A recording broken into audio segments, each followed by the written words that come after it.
I want to begin by saying a few things about the Protestant Reformation before moving on to point out some interesting features in the first half of Ignatius Loyola's autobiography.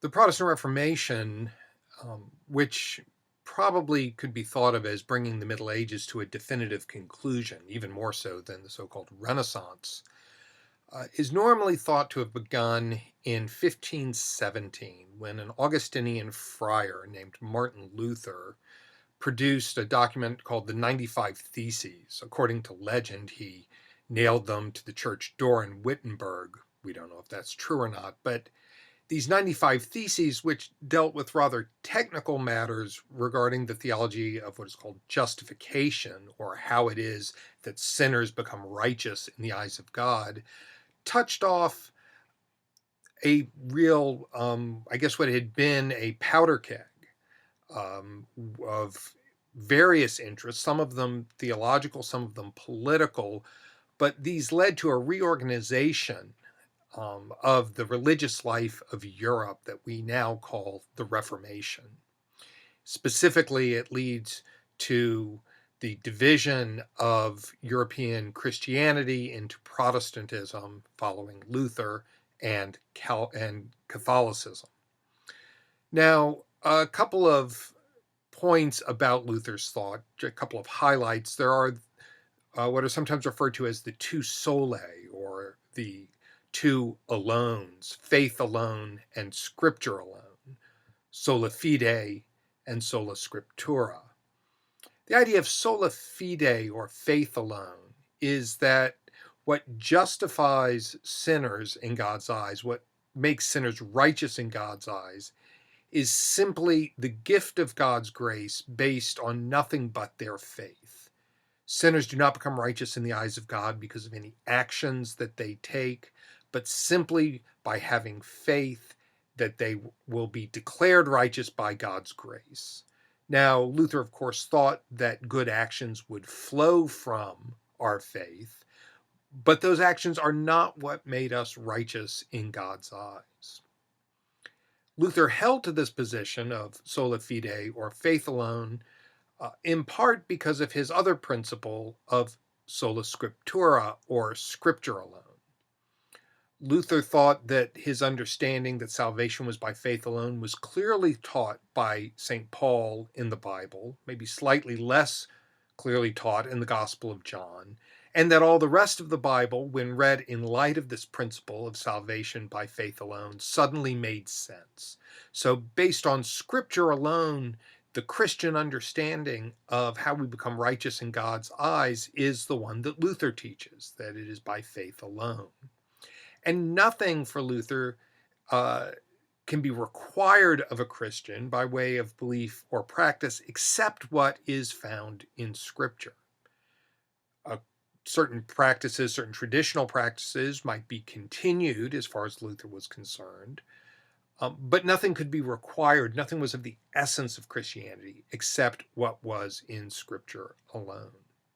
Now, in the Lutheran movement, preaching becomes very important. In fact, preaching becomes, for Luther, as important as the sacraments. In fact, he interprets the sacraments as something like visible words, or in other words, the sacraments are like a form of preaching, because it is through preaching that faith is awakened in us. So one of the emphases that we get in Luther and in Protestantism in general is a much greater emphasis on the importance of preaching. Now, a generation later, or maybe half a generation, John Calvin becomes the second most important of the Protestant reformers.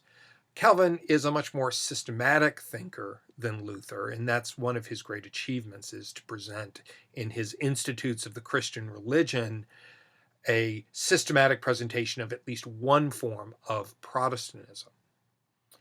Like Luther, he holds to the principle of salvation or justification by faith alone. He also holds to Luther's principle of Scripture alone as the sole norm for theology, though Calvin pushes this a bit further than Luther, where Luther says that nothing that is not found in Scripture can be required. Calvin more takes the position that nothing that is not found in Scripture should be allowed. So in Calvinism, the followers of Calvin, there's a great emphasis on simplicity in church building and in worship, because such things as the wearing of special vestments, the presence of statues or stained glass, and all these other sorts of traditions are not spoken about in Scripture, and therefore they are illegitimate.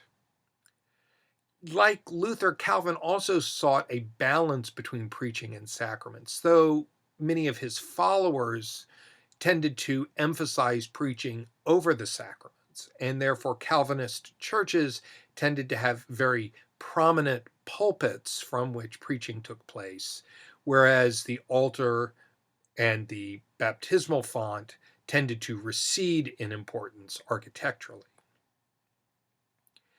Now, Ignatius Loyola was a Spaniard who was born in 1491, so not long prior to the Protestant Reformation.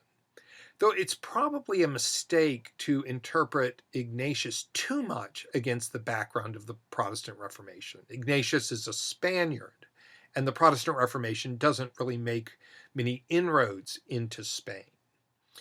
He's very much a man of Mediterranean culture, and the Mediterranean remained, if not entirely, still largely untouched by the Protestant Reformation.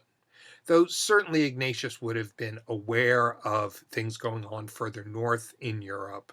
He does actually study in Paris at one point in his life, so it's not that he's unaware of the Protestant Reformation, but the idea that Ignatius founds his order to combat Protestantism is probably, at best, a big exaggeration. Now, as Ignatius talks about in his autobiography, he is a nobleman. His early intention is to be a knight, and it's an unfortunate encounter with a cannonball at the Battle of Pamplona that leads to his life taking a very, very different direction. His autobiography tells you most of what you need to know about the events surrounding his conversion and what follows from them. And I just want to note a few points, things for you to keep in mind as you're reading the autobiography, things that might not jump out at you. First is the role of the imagination. Now, what we might call imaginative prayer is a medieval practice, but Ignatius really takes it and runs with it.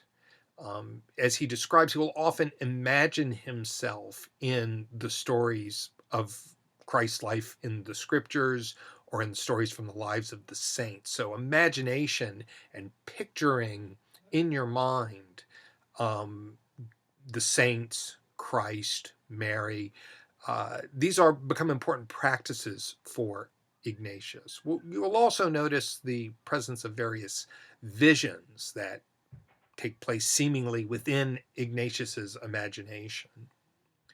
A second point to note is an attention to one's subjective states. Ignatius mentions this early on, for example, on page 48, but he becomes much more systematic and reflective about his understanding of the importance of these subjective states, or what we might even call feelings. And particularly important to note is the role of what he calls consolation, or a sense of positive well-being, and what he calls disconsolation or dejection, a kind of a sense of spiritual dryness, or a sense of feeling spiritually abandoned. These senses of consolation and disconsolation or dejection become very important in the practice of discerning. One of the things he uses this for is to show that these visions that he sometimes have cannot be immediately trusted. As extraordinary as they might be, if they are not linked with some sense of consolation and an enduring sense of consolation, then there's no reason to think that they're from God rather than, say, from Satan, or maybe even just our own imagination.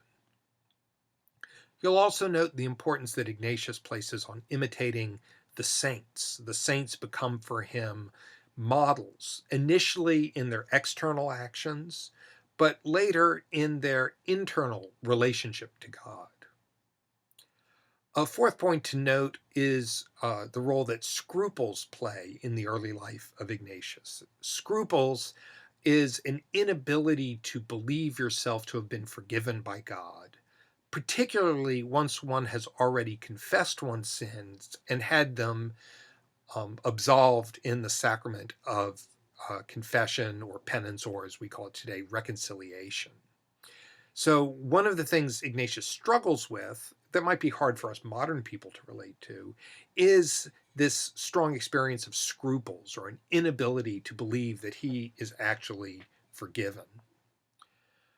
Note also his early intention of becoming a pilgrim and going to Jerusalem and possibly even spending the rest of his life there. You'll note the danger involved, the physical danger involved in being a pilgrim.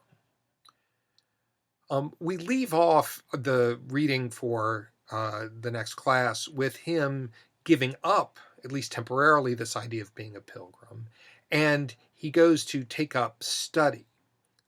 He enters into various educational institutions, universities, and his intention is that by becoming educated, he can be a better, as he puts it, help to souls.